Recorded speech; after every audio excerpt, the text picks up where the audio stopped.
There she is, your dream girl. God, is she funny. Absolutely gorgeous. She likes video games. She's into the same music as you. She gets your jokes. Ugh. And she lives 3,000 miles away. Oh, buddy. Well, you've been messaging each other back and forth for a little bit, and it's kind of going well.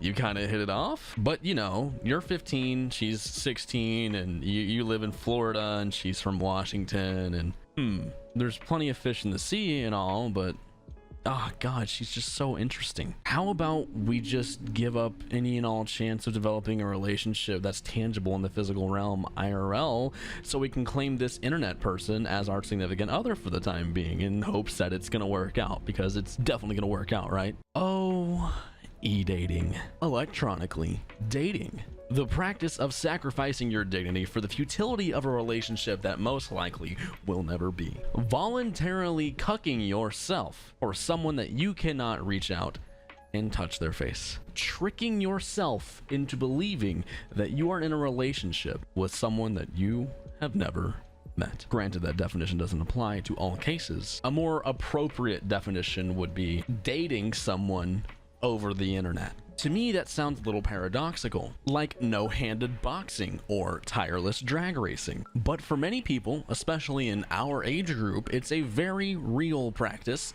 and a very real part of some of our lives. There are many different forms of relationships that you can have with another person. Hopefully all of them are mutualistic and consensual. They can occur between all different sorts of genders and identities and personality types and age groups, although be careful with the fucking age groups things. I'm looking at you, Uncle Bob. Boomer juice. And some relationships can, and I do believe in some cases successfully, occur over the internet. But I believe that you should be very careful when deciding to engage in one of these types of relationships. First and foremost, an LDR or a long distance relationship should never be permanent. You should never get into an LDR in hopes that it will maintain its status indefinitely, because that is a gateway drug to depression. Da da da da da da da da da da. Da, da, da, da, da, da, da, da, da, da, da. I wanna die. Nothing will make you more sad than waking up the morning of a huge movie release and texting your SO, "Hey, I hope you have a great day," as you get on the bus and go to school and see all the other couples around you holding hands and flirting and, you know, performing PDA. As disgusting as that is, you get a little jealous of it, because your honey is asleep in her time zone and she is not going to go with you to see that movie, and he is not going to be available whenever you're available in your time zone. And you've been together for a few months now, and it's starting to wear down on you, and you're beginning to wonder, is this worth it? I mean, yes, this person makes me feel good. I get these messages on my screen, and this person says that they think I'm beautiful and I have a great personality and that they wish the best for me and that they love me. But how do I know it's actually them and I'm not just telling myself that they're saying that? I have no idea what the inflection in their voice is when they say these things, unless they call me. I have no idea what sort of facial expression they wear whenever they read my messages or hear my voice, unless we video call. That is quite depressing, and that is really how it be for some people. But maybe you want to tough it out, because wouldn't it be just an amazing fairy tale to tell your children that you met each other playing fucking Fortnite, and you added each other on Discord, and you talked and you fell in love, and one day after you graduated high school or whatever, you finally met and you settled down in real life, and it was exactly the way you imagined it to be? Wouldn't that be something? And maybe that's the motivation that you give yourself, and then maybe the other person has another idea. Maybe they're catfishing you. Maybe you're just an easy source of emotional income and they're using you so they feel better about themselves. Maybe you're just a nude generating machine. Maybe one time you sent them money on PayPal and now they're sticking it out hoping they can get more of that. Maybe they have really, really, really malicious intent. Or maybe it's just one big troll, and after they've gotten what they wanted, they can cut off communication with you completely and remove you from their lives because you only exist digitally. Oh no, they would never do that to me. No, I know them way too well. Do you? This video is me strictly giving my opinion on the matter, and my opinion shouldn't affect you in any way other than perhaps provoking thought with yourself, maybe some inner dialogue. I personally believe that e-dating is not real dating. But I also believe that YouTuber advice is not real advice. So if you choose to take anything I say, please take it with a grain of salt. I do believe that e-dating and LDRs are issues that modern society faces that 200 years ago they would just not have understood to the same degree. Because 200 years ago, you could very realistically write letters to your fair maiden on the other side of fucking Berkshire. But perhaps it was because your parents and her parents were organizing a marriage between the two of you anyway. Or perhaps it was acceptable that relationships were very shallow and based upon basic communication. So when you do get married, really that basic communication was fine enough and that's what you'll have. But the dynamic has changed. Modern relationships, I would say, are on a deeper level. It's not just about wealth and land anymore. We are humans. We are monkeys that are too smart for our own good, and we want what we want and we need what we want sometimes. And sometimes what we want and need is a relationship with a person that understands us on an extremely deep level. And because of the power of modern communication and the internet, we can have access to the entire world's population, which to some of us means that we have a way better chance of finding the perfect person. So why not e-date? It sounds like a great idea. It sounds like absolutely the most effective and efficient form of building a relationship with someone. Absolutely, and you're right. But we don't have teleportation yet. A plane ticket costs hundreds of dollars. You're young and you're not old enough to drive. Communication between people is at light speed, but our travel speeds, not quite. As it stands, the fastest way to commercially travel from Florida to Washington takes about 7 hours and a few $100s. And what if you're your own person with a job in school, and so are they? And because you're completely different people with completely different schedules, because you go to different schools and have different jobs, it's very hard to plan around that. Not only that, but because you are technically strangers to one another, there's a very large commitment associated with planning a trip of that scale. Perhaps in 50 years we can make that trip in under an hour for today's equivalent of $10, but now is now. And you don't want to wait until gamergirl_67 has saggy titties, do you?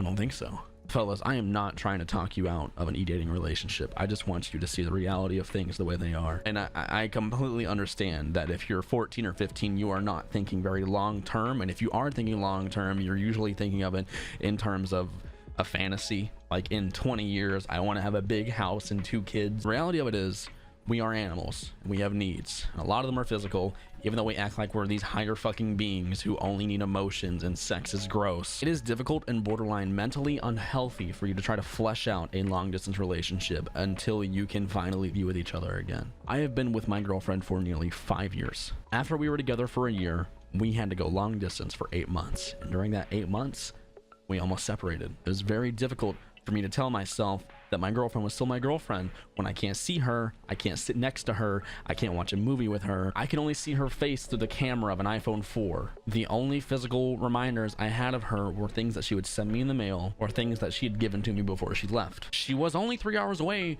but I was 16. I didn't have my own vehicle, and there was no way in hell Graham was gonna drive me 3 hours south so I can go visit my girlfriend at college for a few hours. She would come home every other month and we would get a day together, and that made it a little easier. But goddamn, did that fucking suck, man. I think the only thing worse than trying to tell yourself that your long distance relationship will work is the fear that a relationship you already had becoming long distance might not work. For me, it worked out, but a number of factors played into that.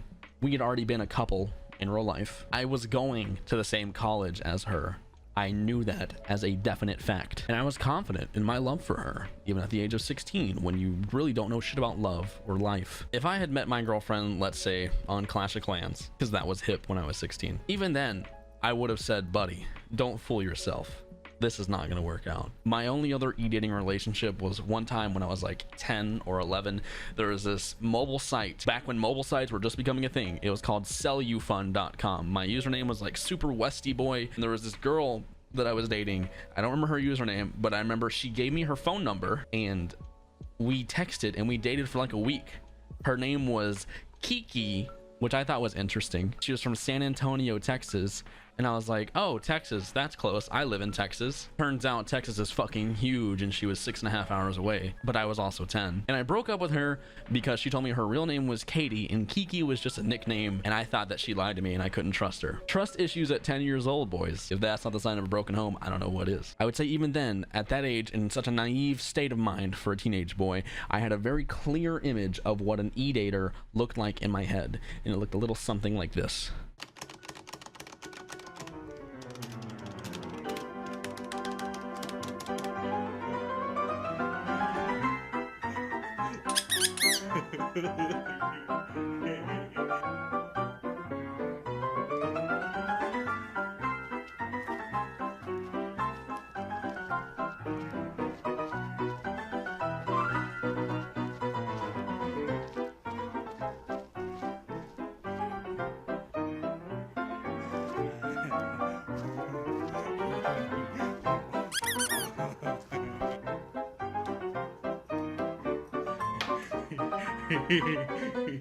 But you know, all jokes aside, e-dating has become a very common part of our culture. For God's sakes, we have Tinder and eHarmony. Now, those are two very different things. eHarmony is for grown-ass adults with the means to meet each other, to find people within their area, their local area, you know, whatever that area may be. Your hometown, or it could be your state, or it could be the island of Malta. Really up to you. And then you have Tinder, which is really for people to find people within their area, but not really to develop relationships, but more so fuck. And I'm not slut shaming. There is nothing wrong with 2 or 3 or 4 or 5 consensual adults meeting up and putting stuff in each other's holes.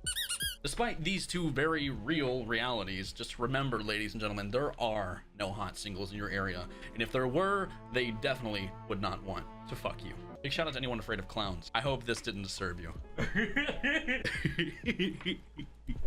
Give me your soul. Okay, I'm getting out of this thing. I know this video had a weird mixture of a serious tone and just me dicking around like I always do. And I think that's why you like me. I think you and I have a little bit of a long distance relationship going on here. Spoiler alert, it's not gonna work out. But feel free to send me cute little gifts anyway. I have decided that I'm gonna start opening the contents of my PO box in YouTube videos. That's right, free content. Here it is. No, they will not be bad unboxing videos, although that's exactly what they're going to be. Do not send me garbage or money. I will not feature your garbage in the video, and I will spend your money on food. And also, if you are a person who e-dates or is in a long-distance relationship or has had an experience with it in the past, please let me know. Reach out to me on Twitter. You know, maybe I can make a follow-up video to this or something. Maybe you guys can change my mind about the issue, but I really think that maybe I'm going to be a little stubborn about it. But I'd love to hear from you guys. Yeah, fellas. Thank you for watching. I'll see you later.